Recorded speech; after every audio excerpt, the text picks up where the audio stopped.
Welcome back, everybody, to game number 2 of Navi US versus Union Gaming. Navi US taking what was pretty much like a 20-minute GG call, somehow stretching it out to 40 minutes. I told Fog they must hate me, man. That was just rough. Like, Union Gaming literally couldn't do anything. There was a little bit of throws back and forth. Man, well, in the end, Navi US, even if they could or couldn't take a team fight, they just won through Rat. Just because it seemed like a lot more fun to take it that way, I guess. But joining me this game, I am not going to be alone. I'm going to be joined by co-caster Gorgon. Gorgon, who has been doing a lot of casting for us in the last few weeks, is going to be joining me as co-caster. What's up, man? Oh, not a whole lot. Just saw you going solo on that very drawn-out game and thought maybe you could use another voice just to give yourself a little bit of a break. I know, right? That drawn out was like the definition of that one. It was just like, oh, look, they have a 25,000 gold lead at 25 minutes in or something like that. It was just like, this game is not going to end. Why not? Yep. You know, why end it at 25,000 when you can pump it up to 40,000 gold lead at 40 minutes? That's what they were shooting for. They were shooting for the record for longest drawn-out game for gold lead. And they probably got in the top 10. they just fed it away. They actually didn't. I don't think they actually had that big of a gold lead towards the end of the game. Yeah, probably not by the end there. Because they were just literally throwing bodies at buildings until they collapsed. Really gruesome way to siege down. I don't advise that. I don't advise that. Yeah. Well, Navi US is going to be coming back into the game this time with a little bit less of the rat than they had last time, and a lot more of the potential rat coming out of Union Gaming. Maybe Union Gaming taking a page out of their playbook. Yeah, this is this is rat if like the rat is like 6 foot tall and wants to go mano a mano and wants to fight you. Like, it is Master Splinter style. Yeah, Master Splinter, man. He's like, reserve time. Let's go. There's no like sneaky like come in from the side and chew at the building and chip it away a little bit and then come back on the other side of the map or something like this. Pugna's just like right up in your face going, let's go, buddy. Let's go. I'm taking your buildings. Come at me. You got to force a team fight or else I'm going to take your racks. And there's the Nature's Prophet to go around the backside and make it happen while Razor, Pugna, and Shadow Shaman are distracting from the front. So it means we got Splinter and his little brothers now. So if Furion's the real rat, you know, Pugna's the master rat. There you go. But yeah, just taking a look here, Navi US also getting that big silence coming out of the Skywrath, which combos so very well with the Clockwork. Getting the concussive shot for the vision, for the hook shot, which lands with the power cogs, keeping them in place for the Mystic Flare. It goes back and forth between those two. So looking at Navi US, do you think this is going to be a Wraith King support or Wraith King carry? Because they still do need a one position if it isn't the Wraith King. I think it's going to be support, but I mean, it could be carry. Navi US and Sneaky Nyx Assassins in North America are the two teams I think probably, at least in this region, if not in the world, that like the Wraith King carry the most still. But I think the Wraith King support does combo very well with the Skywrath Mage. Early, they do have a tendency to run those two as a support duo that roam. And that's what I would expect to see. Yeah, and I don't particularly like to see Wraith King as a melee carry up against a Razor as well as a Pugna. That'd be a little rough. The only reason I would see Wraith King being run as a core is if you wanted to be super aggressive and go for like the Blink Tech or Blade Mail build and get up in the enemy's face as soon as possible. That way you would have an extra initiator off of the Clockwork. But I think you're right. I think we're going to see a different one position. They go ahead and ban away the Invoker, feeling that an Exort Invoker would be the most dangerous thing for them to fight up against right now, while the Mirana was banned away by Navi US.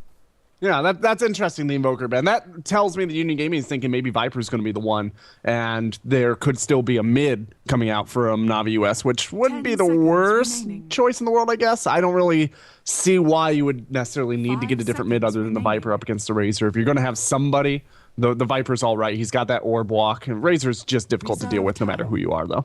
Yeah. Razor can be a good mid versus Viper, but at the same time, Viper can win that matchup by being really, really aggressive and harassive with his orb walking and try and push the Razor out. So it's one of those matchups I like watching just because it's so skill dependent that it can easily go one way or the other just based off of one or two mistakes.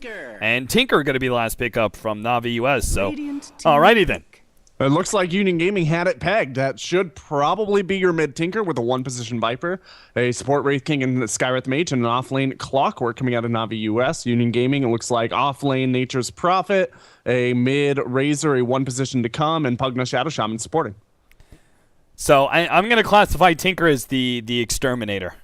That's, if Union Gaming want to run rats, then that's fine. Navi US will use the power of technology to destroy, to exterminate the rat infestation, because the Tinker is very adept at being able to deal with split pushes. And, once he has a Dagon advantage, and he's going to be able to just pop some of these heroes like Pugna and Nature's Prophet. Yeah, especially the Nature's Prophet is going to be by himself an awful lot this game if he does decide to go the pure rat route.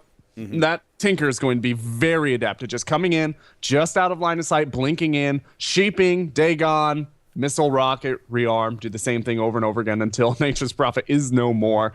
Especially the way the Tinker is used these days as compared to how he was used like a year ago, which was a lot more of the rat himself. Mm-hmm. He is very dangerous for a split pusher to be up against. Yeah, and that makes me think that Nature's Prophet kind of has to go for the Null Talisman Blade Mail build. Blade Mail's always being strong versus Tinker, but in general, I think you just need a more aggressive build this game to make sure you don't stretch this game out too much, and really got to push the Pugna to be taking down these tier 2s and tier 3 towers very early on, because the Nether Ward is still going to be exceptionally strong in these team fights. Yeah, Nether Ward is really, really strong in just about every situation. Also, bear in mind, we've got the Shadow Shaman as well, who usually is going to be pushing alongside the Pugna and or the Razor, but if push comes to shove, Union Gaming can split the Shadow Shaman off, wait till an engagement starts, kind of try to bait out some of the ultimates, run the Shadow Shaman up to a tower while the Nature's Prophet is going to teleport up to a tower, and just try to straight up rat their way out, much the same way that Navi US did, just throw bodies at buildings. Vengeful Spirit is the last pickup here, is going to give them a maybe potential initiator for against the Tinker, and a nice little hero to be able to swap out the Pugna when you're running forward as the Pugna and trying to take down those tier 3s. Obviously the biggest problem is that your positioning often lends you to the enemy team initiating on you as you're within that tower range, but Vengeful Spirit swap could be the perfect key to be saving that Pugna in these exact scenarios. Union Gaming, though, are definitely going to need to walk away with a win in the laning phase if they want to have any hope at all of being able to take this game. Yeah, mid-game is not... Mid-game is good for them in that they are going to be able to apply a lot of pressure, but it's not really a good position for them to be in if they are going to have to apply pressure into a team that's stronger than them. It's very difficult to win a rat game out that way. And also, this is Union Gaming's like 6th or 7th game, I think, against Navi US since the TI qualifiers, and I don't think they've won a single game on record. Yeah, I don't think so either. Far, so, well, while they are maybe in the D2CL one of the remaining teams that has the best chance of knocking Navi US down, they are definitely coming in as underdogs. Yeah, absolutely. Navi US have actually been doing very, very well in the last few weeks, which was surprising because I had heard some rumblings about them having issues with their roster and stuff like that. And when they first came back from TI4, I believe they were losing a couple of matches that really they just shouldn't. Korok is going to be running into Benhaz, is going to get stunned up, but that's perfectly fine with him. He took a tango's worth of damage and did an equal amount of burn damage back to both Benhaz as well as the Vengeful Spirit. Still going to try and go in here. This is super dangerous from him. Now going to be shackled up.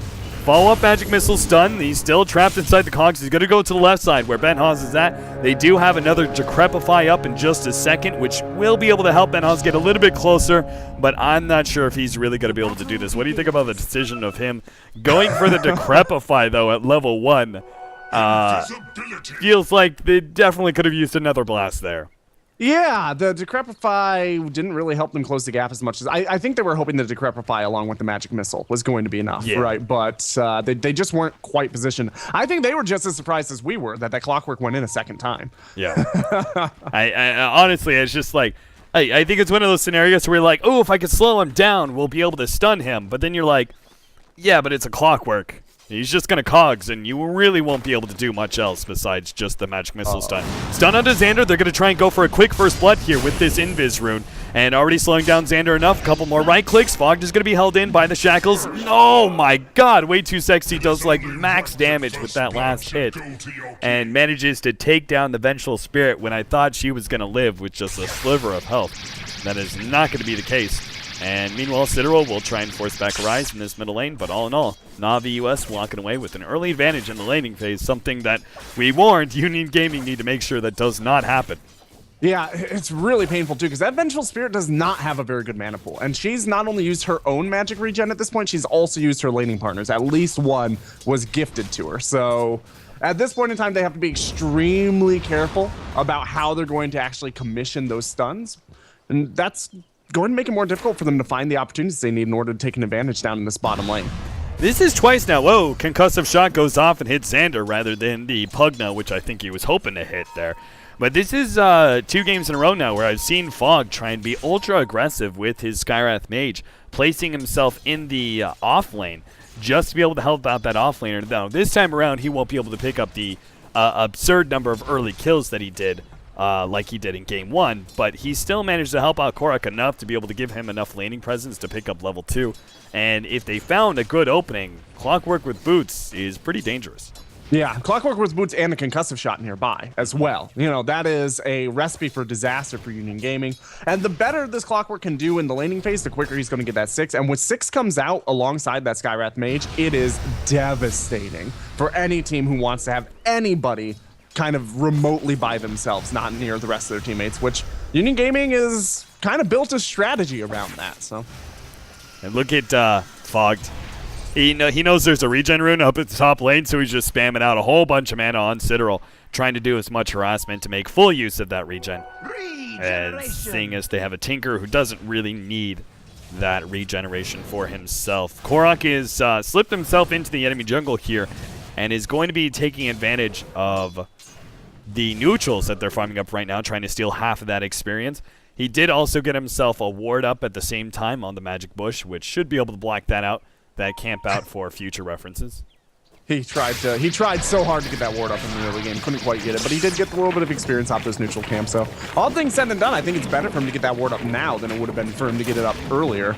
At least now we got a little bit of experience off it, and it's much less likely to be counter warded if they aren't sure where it is because they didn't see him go in for it. Yeah, hopefully they'll realize what he was doing in the enemy jungle as soon as they realize both camps are blocked out. Yeah. And they do have the extra money in this case, which is the bit of the downside of doing it a little bit later. But we'll see if Union Gaming are smart enough to pick up on it, and they can always just focus on a little bit more pushing rather than trying to get any pulls in. Clockwork can't really do much to stop pushes, especially when he doesn't have a level of rocket. A lot of times you see Clockworks in these exact scenarios go for an early level of rocket because they can sit a little bit close to the tower and throw that rocket, and the creep will aggro onto the hero because they sense he's close enough, and they go, oh, they recognize, okay, the Clockwork is the one who threw out that rocket, the damage us, and they end up running into the Clockwork, which is a good way to be able to keep the aggro off the tower. But here, when you're just sitting a level 3 and you decide to go for 2 levels of battery assault, there's very little you can do to stop this. Oh, nice shackles over top the cogs. Will not be enough to clean up Korak, but will force the reaction of Fogged. Yeah, Fogged is, they do have kind of Xander trapped here. They need to go for the Skywrath Mage, though. Fogged is so squishy. I'm not sure why he felt so confident to be able to sit there. Korak is very low as well. Way too sexy is going to be going down here, and they're not going to get any return kills at all. As Ben House picks up the double kill. Very nice by Union Gaming, coming in and making sure that their opponents were split on 2 different paths. They couldn't really initiate together. They're going to get this tower, too. Yeah. You see Citadel there just diving past the tier 1 tower without a static link up, and I'm going, what the hell is he doing? But yeah, bottom tier 1 tower should be falling here. Now, there's not a lot. Fogg is down here, and I don't know what he's doing. He's going to get decrepified. He's going to get nether shot, stunned as well. Yeah. That was very aggressive by that Skywrath. Feels like Navi US are playing like they had the gold lead from game 1. They're just kind of like diving in, like going, we'll just outplay them. We've got more farm or something like that. It's just not really the case. It's 3-1, 5.5 minutes. They are in. They are getting a lot of solo time for snaking here in this top lane. And snaking is actually a really good Viper. Snake King gets a lot of flack for his carry sometimes, but there are certain heroes that he really just crushes on, and it feels like oftentimes they're the most aggressive heroes. Yeah, I think the flack that he gets really is that he has a tendency to go in maybe places where he doesn't really belong sometimes, and the more aggressive heroes, you can get away with that a lot more. Yeah, it helps him out quite a bit. Nice little counter ward. They did take away the Magic Wish ward. Unfortunately, they still have their hard camp blocked out by the counter ward that they placed. So they feel they free up the pull camp at least. So that's the most important part, I suppose. But I don't know why they didn't drop it on this rock, which doesn't block that camp. And also, they should have known that it was the Magic Bush for the reason that you pointed out. It blocks both those camps. I'm not sure what that was about. But either way, they are going to get their pull camp. And they're not really going to need the pull camp at this point, to be honest, because they've already got the tower. And Kurok is going to be going down again here. It looks like Magic Missile does go out, additional auto attack damage. He can't cast anything, and he will go down to the Aftershock. Jericho comes in, gives him a little pew-pew action, and will save the Vengeful Spirit in the process. They don't really have enough mana here on Benhas. Well, actually, they do have double Arcanes now. I just now realized this. Arcanes on the Pugna, and Xander finishing up his Arcanes as well. Now they actually do have enough mana sustain if they want to just continue blasting down this tier 2 tower over and over again. Yeah, they're going to force a reaction at the very least. Here comes one. It's going to be Kurok coming back to the lane. If they stay in the lane, I assume that we're also going to see reaction at least out of one other hero just to make sure that there's enough. Probably the Skywrath to force them back. Oh, they're actually going to go for Korok. Angel has pinged him out, reveals Korok and his positioning thanks to that ward. And they pick up a kill, 5-1. Now just going to be able to take this tier 2. Navi US, the most they can hope for, I think, at this point is taking that tier 1 in the top lane, but it's not even close to going down. Yeah, it's not close enough for that Nether Toxin to really stack up yet. And that's the point in time where the tower's going to start falling. They're going to have to whittle it down a little bit more. They're not going to be able to get that tower, most likely. And if they're not careful, they might lose another tier 1 in the exchange rate here. Looks like Citadel is going to come down bottom and try to scare these guys off a little bit. A second TP coming in. That's going to be the Vengeful Spirit. And looks like the rest of UG is happy to just kind of break off and farm. Yeah, they saved their tier 1 tower. Good enough for them. It is in deny range, so they're going to commit to that one. Snake King is not going to be running forward to try and intercept. And there goes. First tower for Navi US gets denied in the process. Unfortunate, especially since Union Gaming are about to get really push heavy once the Shadow Shaman has his ultimate up as well. That is a great tower to deny. Not only are you getting rid of the gold, but it's also just such a useless tower, all things said and done, especially if you're running a push lineup. When are you ever going to have to TP to that tower unless you're TPing to defend that tower or maybe trying to smoke into your opponent's jungle? Getting a deny on that is a huge bounty for them. Snake King comes in a bit too aggressive, immediately picked off, and Navi US rapidly losing control of this game as even Fogged almost bit the dust there, I believe, to the Nether Ward placement and was brought very low by some of the mana spells he threw out. Union Gaming will now take this tier 1, and the most concerning thing for me is the fact that was Snake King dying. Like, Snake King, the one who was supposed to be free farming the top lane, who was supposed to be making up for the fact that Union Gaming are being very aggressive and taking down towers. And he just is in a position, like we talked about earlier, where he just should not be. Gets picked off, and the result is they lose not only the tier 1 tower, but also the tier 2 tower in this middle lane. Yeah, they can't do anything about this. There is a full mechanism up on Benhas now, whereas Snake King just managed to pick up his second component, so he's still full 900 off of that mark. Looks like top tower is going to be the next, and oh boy, way too. Yeah, fortunately he does have TP away and will be fine thanks to the lack of disables between these two heroes, but still.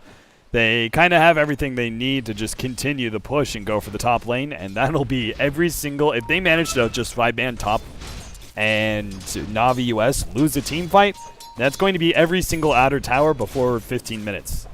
That's crazy. And the Tinker is still a fair distance away from his traps, which is the one point in time where you might say, okay, Arise is going to go out and open up the space for the Viper to catch up, open up the space for the Clockwork to find picks. But until he has the full Travs up, he does not have the ability to do that. Yeah, and even once he does have just Travels, he's still very susceptible to ganks and needs to be able to have the Blink Dagger before he can truly be really, really aggressive. And that's going to take some serious time. We do have Angel, who's going to be building into the Blade Mill and is going to be going for Snake here in the middle lane. Already the Jericho's going to come in with the Hex, follow up Shackles. Oh! getting a bit too greedy there with that Hex. Needed to make sure he stayed in close range due to the, well, his slow natural movement speed, but also that corrosive skin slowing him down even further. Looks like they're going to go for the fight in the top lane. Angel going to be targeted here, but Snaking already blown up. Angel will lose his life, but it's going to cost everyone else theirs. It's way too sexy. Low on mana. It's going to just get right-clicked down by Benhaz and mega kill, double kill for the Pugna. Goes right back to taking down this tier 1 tower. So by the time the Skywrath Mage has gotten up the Mystic Flare, the Vengeful Spirit has a casual Planeswalker's Cloak, which presumably is going to be a pipe at some point. But that's the one hero that you would expect. Okay, there's going to be a swap in. We can Mystic Flare him, knock him out, get a nice easy 4v5 fight with an initiation courtesy of our opponents. You don't really have that ability with that extra 15% spell resistance. That Vengeful is going to be taking a lot more resources in order to knock down at the beginning of these fights. You really want it. There's going to be the swap, actually. Yep, they're going to go on Fogs here. They don't have a stun just yet. The silence fades. Now they'll go for the stun. And we'll be able to finish up that one hero kill. Citadel comes in. Helps clean up some of the creep wave. And tier 2 down by 12 minutes. Every single outer tower down. Union Gaming in great position to try and push uphill by minute 20 probably. As this is about the time where you take all these outer towers, you usually need to sit back and farm a little bit more. Arise going to be caught out by the Blade Mail. Not quite enough damage so from Angel. And I'm almost a little bit surprised. Whoa, Korok missing the hook shot there on Angel. As that should have been a free kill for him. Now he's just going to have to teleport out. I'm really surprised to see Angel going with this En Vogue Blade Mail double Null Talisman build when they have such a push-heavy lineup. I mean, there is a lot of burst damage coming out of Navi US, and that Blade Mail is going to be very effective in that way to deter Navi US from actually engaging onto him. But it looks like Union Gaming is trying to finish this game before that even becomes an issue. I'm kind of surprised to see him not go for something like a Necronomicon or try to go into a quick Desolator. Anything to help them get this high ground.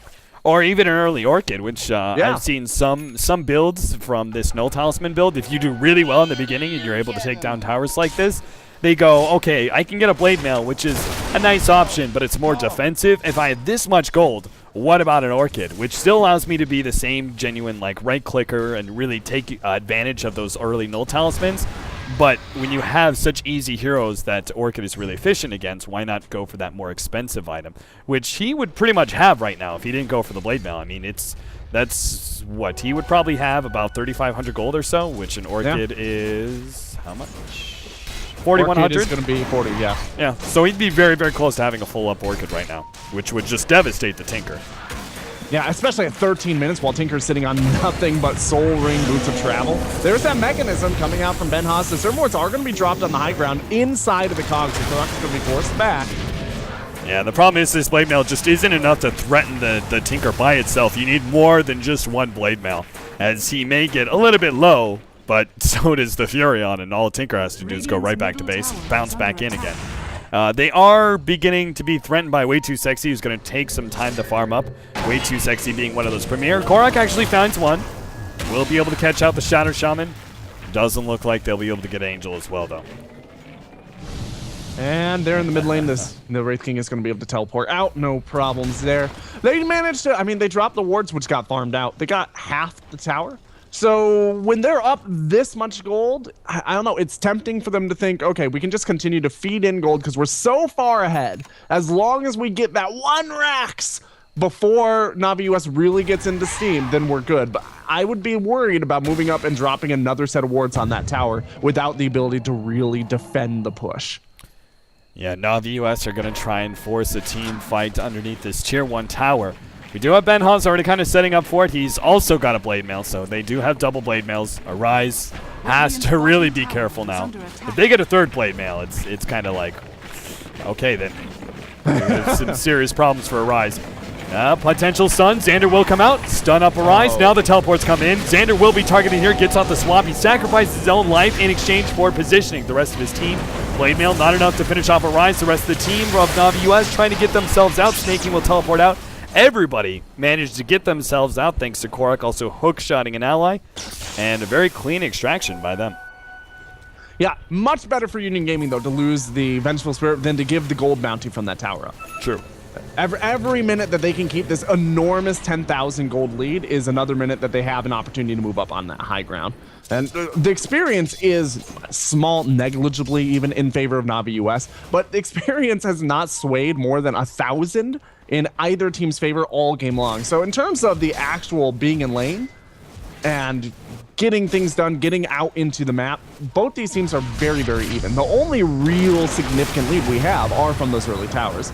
Angel fogged, waiting out the blade mail, will whiff the ultimate entirely. Still going to be able to pick up the kill on Angel, as Way Too Sexy will lend him some assistance. And I'm sure this Furion's got to be a little tempted to try and buy back and finish off Fogged, but better to hold on to the gold for now. And Navi US are beginning to stage a bit of a comeback here. It's still Union Gaming holding on to a very large gold lead, but you can see the way it's declined. About 2,000 in the favor of Navi US, and experience is in their favor quite heavily, actually. They are going to try to move in for this Roshan attempt. They dropped the wards on it, and the rocket should have scouted out the general area. So Navi US should be generally aware, if not completely aware, that this is going on. They just don't seem to care that much. They're going to give up the Aegis, try to get a little bit of experience and farm time out of this. Taking a look at their levels, they are trying to get a lot of their heroes right up to that level 11. They're all very close. So getting up to that level 11 may be worth giving up the Roshan. If they get it before the push attempt, they should be able to be much more effective in these defensive attempts.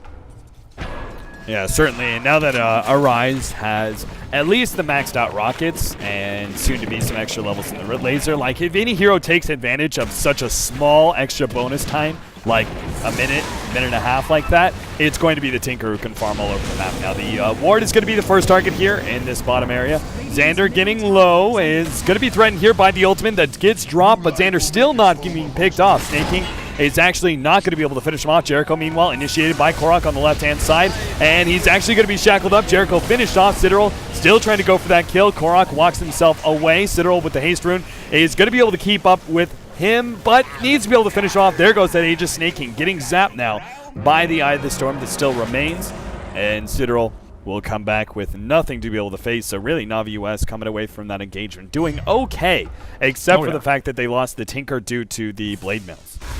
Yeah, losing the Tinker, that hurts, but like you said, he can farm all over the map. So if he ends up giving up a kill or two, that's not the hugest deal in the world. Really defending this tower and the subsequent set of racks is their #1 priority right now. As long as they can keep those racks up, they've got come back and tier right here. They are not down on experience, which means that they can keep up in their combat potential. As soon as their items catch up to the same tierage that UG's items do, they will have a 2 to 6 minute window of opportunity to make this comeback happen. And at this point in time, especially with the Aegis down, so that's not even possible, Fog getting into maybe a little bit of trouble here. Yeah, teleport in from Angel. The attempt at a teleport out will be successful. Huh? Yeah, the stun was already used to open up that fight from the Vengeful, so. Yeah, and I think Venge used his swap earlier in the game. Hook shot gonna miss. Oh no, he actually landed on Benhaz, and Korok, he will be able to pick up this one kill. His battery assault prevents any attempt at life drain action, and those kind of pickoffs are huge. I mean, it's not only a huge bump in experience and gold, but also just delaying Union Gaming, which again, an extra minute can mean a lot for heroes like Tinker. Yeah, and just having anybody alone against a Clockwork Skywrath Mage, even if you know where the Skywrath Mage is, with the Tinker able to teleport in from anywhere, that's very dangerous for Union Gaming, especially somebody so squishy as the Pugna. They need to split up so that they can keep up in terms of experience in Navi US, but at the same time, they need to group up and push that tower. So maybe a smoke attempt to try and grab out somebody for snaking, ideally, who will be in the jungle for a good portion of this part of the game. Just try to get something to push off of, because Union Gaming is going to very quickly find themselves running out of time to make those pushes happen. Blade Mail and soon to be a Blink Dagger for Way Too Sexy, so he's going to have some extra initiation. They're no longer relying just on Korok's Clockwork at this point. And, well, I think really it's just left. Union Gaming need to pull the trigger on pushing in this bottom lane. Like, they did it once before, and then they delayed another, it's been like 4 minutes since they went for that push in the bottom lane, where they brought it down to half health. And that was even a push that I would say they messed up a little bit. Benhan's going to come forward, forcing back. Arise actually does die to the Blade Mail. Oh my god. He actually got hit by one Nether Ward, and then the Blade Mails just tore him apart. Tier 3, going to be getting low. The Glyph already popping, but Snaking is going to lose his life due to the life drain, as well as all the extra targeting. Korok looking for an opening on the right side. but too many heroes are up on the side of Union Gaming. Now they're going to dive in a little bit deeper. Jericho actually gets silence blown up, but also loses his life in the process. As Snaking also going to be targeted by Citadel, and GG going to be called by Navi US as they lose their first game in the Dota 2 Champions League in this Game 2 up against Union Gaming. Yeah, not only the first game in the D2CL, but also the first game against Union Gaming since the TI4 qualifiers. So Union Gaming definitely stepping up and making it happen here. Yep, so well done by Union Gaming, finally breaking that losing streak. And, well, I suppose Navi US, they can't be too upset. They're still going to be top of the group, and quite commandingly so, as they pretty much have already ensured themselves #1 of the Dota 2 Champions League with a 7... Or excuse me, that's Empire. Yeah, 7-1. 7-1 win-loss ratio. So doing very, very well. SNA are currently sitting at 4-2. And with this win, we have Union Gaming who will bump themselves up to 2-4. So they need a lot more wins if they want to be able to get out of this crux that they're in. But guys, we now have another opportunity for Union Gaming to score some points, and that is going to be in the next series, which is going to be Union Gaming, the Peruvians, versus Pain Gaming, the Brazilians. So stick around. That next match is coming up. My co-caster, Gorgon, you got any shout-outs or anything? I believe Nahaz is going to be joining me for the next one. So yeah, my good friend Nahaz is stopping by on that next cast, so make sure you guys stick around. And, you know, if you guys like the casting, follow me on Twitter at GotCowDota, and that's about it. You can, whatever, find out everything there. Awesome. Thanks a lot, Gorgon, for joining me for this Game 2, and we will see you guys in just a few minutes.